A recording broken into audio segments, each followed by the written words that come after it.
Hello and welcome to today's video.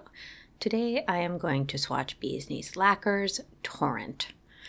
It is a brown-based jelly polish with a strong silvery blue shimmer. When I was trying to decide exactly what type of brown this was, a lot of websites named a similar color peanut, and I was ready to dub this the nail polish of the chipmunks. All hail our tiny furry overlords.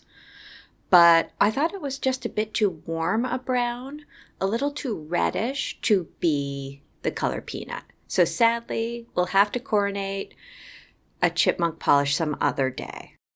I thought the base color was instead a tawny brown. Admittedly, I'm not that big a fan of neutrals, of browns, of tans, of grays, things like this. The problem is that I am a garish trash panda, and browns just aren't crazy enough often for me. But then once in a while I find a polish like this, and it's just bonkers enough for me. And I'm very much enjoying this polish. This polish is so good, I think you can wear it in any number of coats you like. It looks fantastic in one coat. It goes on very evenly.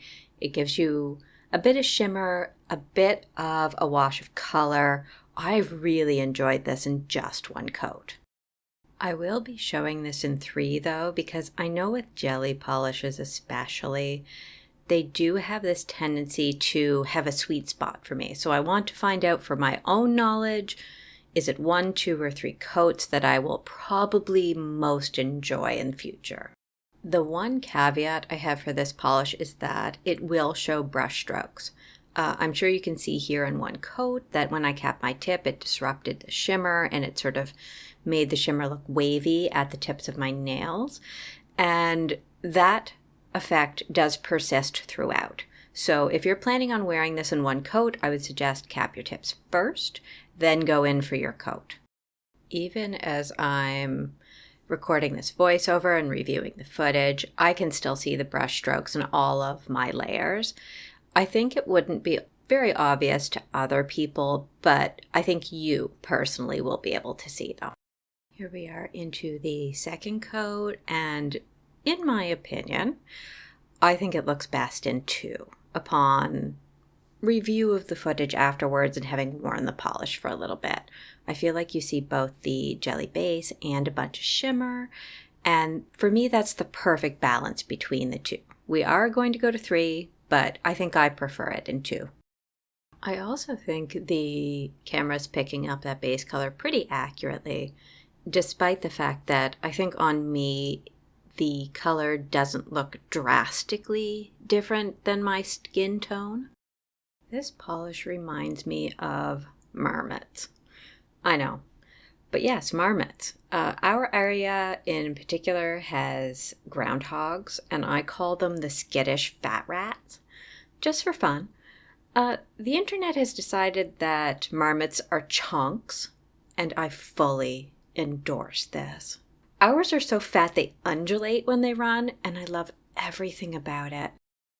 I expect in the future when I'm trying to simulate fur in a skittle, this polish will come to mind pretty readily.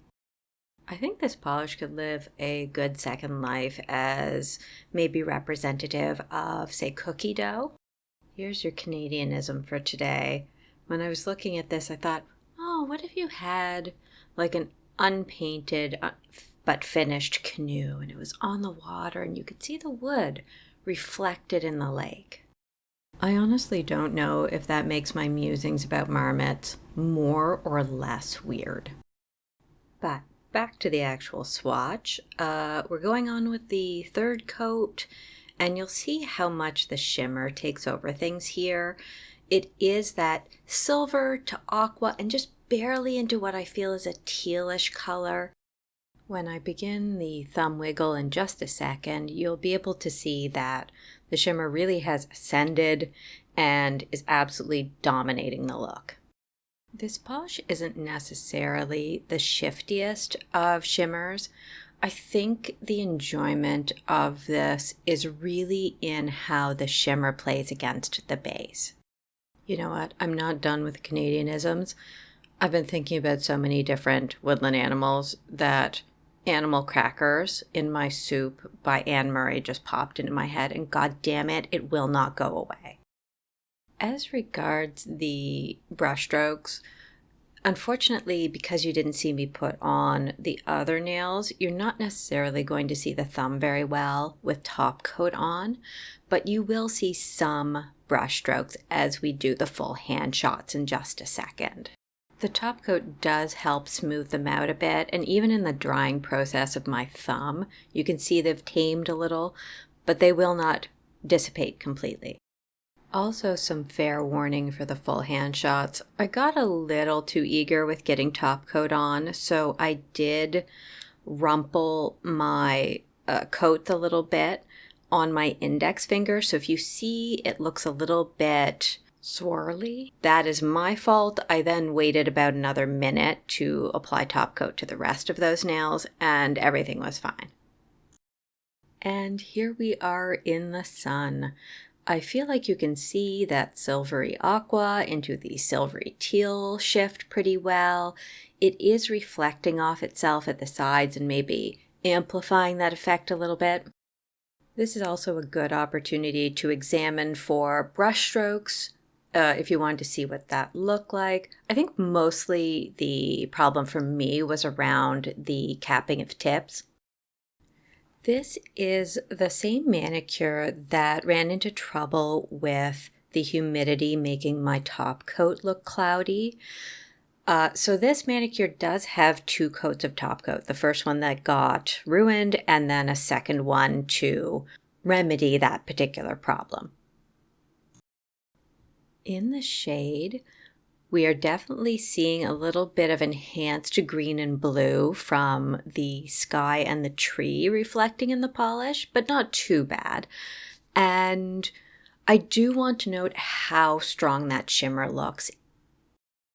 This is the main reason I would probably wear it in 2 coats in future. It's just I feel like for my purposes, I'd like just a little less shimmer, a little more base. Originally, when I was watching back my own footage during the editing process, I thought I was seeing a pink in the shimmer, but I'm now convinced that's an optical illusion. I think that may be the tree trunk reflecting in the polish as well. There is a part of me that wants to do 2 coats on my index and middle finger and then 3 coats on my ring and pinky fingers, just so that in the full hand shots we could get a better idea of how many coats does what to the polish. I'm just not sure that in everyday life, as I look down at my fingers, I'm not going to be upset by how different they look. In the interest of preserving polish, these are my actual manicures and I do wear them for several days, so having it look unpleasant to me would be bad. And here we are indoors, and you can see it doesn't look terribly different than it did outdoors. The shimmer is more prominent. Perhaps the solution is to do 1 hand in 2 coats and the other in 3. We'll see. Opinions on this subject are certainly welcome. Just as a quick aside, this polish does remind me vaguely of an older bee's knees called Rip These Fish in particular, but that polish has hollow shards in it, and the base is quite desaturated. It's more of a ghostly polish. And that's everything for today. I hope you enjoyed it. Please enjoy a clip of my chipmunk with a stumpy tail.